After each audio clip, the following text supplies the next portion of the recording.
রাজ্যে বিজেপির পরিবর্তন যাত্রা আগামীকালই রাজ্যে আসছেন কেন্দ্রীয় নেতা মন্ত্রীরা এবং সেখানে কিন্তু দেখা গিয়েছে যে একঝাঁক নেতামন্ত্রী বসিরহাটে আসছেন উত্তরাখণ্ডের মুখ্যমন্ত্রী পুষ্কর সিং ধামি। অন্যদিকে কেন্দ্রীয় মন্ত্রী জিতিন প্রসাদ তিনি আসছেন কোচবিহারে, মধ্যপ্রদেশের মন্ত্রী সাবিত্রী ঠাকুর তিনি আসছেন রায়গঞ্জে, গিরিরাজ সিং কেন্দ্রীয় মন্ত্রী তিনি আসছেন খড়গপুরে। পরিবর্তন যাত্রায় আসছেন কেন্দ্রীয় নেতা মন্ত্রীরা, আসছেন পুষ্কর সিং ধামি, গিরিরাজ সিং, অর্জুন মুন্ডা, জিতিন প্রসাদ, সাবিত্রী ঠাকুর, একঝাঁক নেতামন্ত্রীরা তারা উপস্থিত হবেন এই কর্মসূচিতে যোগ দিতে।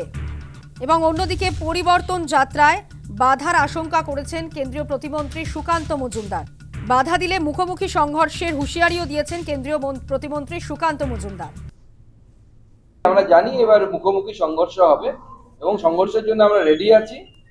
তবে পরিষ্কার বলে দিচ্ছি, যদি তৃণমূল কংগ্রেস ভাবে যে আমাদের যাত্রায় ঝামেলা করে যাত্রাকে আটকে দেবে, ইটের জবাব কিন্তু পাথর দিয়ে দেবো।